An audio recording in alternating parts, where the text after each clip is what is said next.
Xorijda ta'lim olganlik to'g'risidagi hujjatlarni tan olish va nostrifikatsiyalash tartibi bilan tanishing.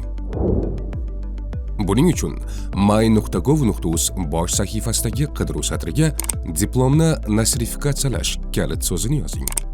Xizmat tavsifi bilan tanishib chiqib, foydalanishni boshlang.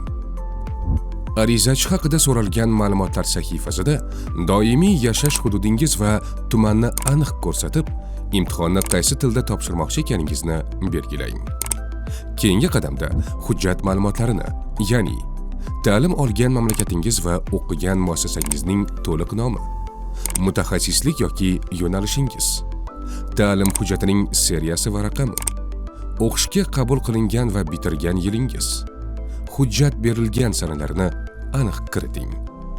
So'ngra quyidagi asosiy hujjatlarning elektron nusxasini sifatli yuklashingiz shart. Ta'lim olganlik to'g'risidagi hujjatning diplom nusxasi, uning ilovasi, baholar yoki o'quv fanlari ko'rsatilgan qismi nusxasi hamda ushbu ikki hujjatning notarial tasdiqlangan tarjimasi nusxasi. Tarjima aslidan qilingan bo'lishi shart. Endi ta'lim turini tanlab, keyingi qadamga o'ting.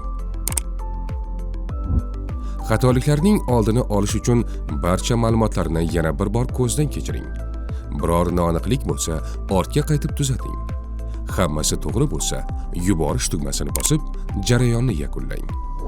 Arizangiz mas'ul tashkilot tomonidan ko'rib chiqilgach, shaxsiy kabinetingizga javob yuboriladi. my.gov.uz faoliyatingizda muvaffaqiyat tilaydi.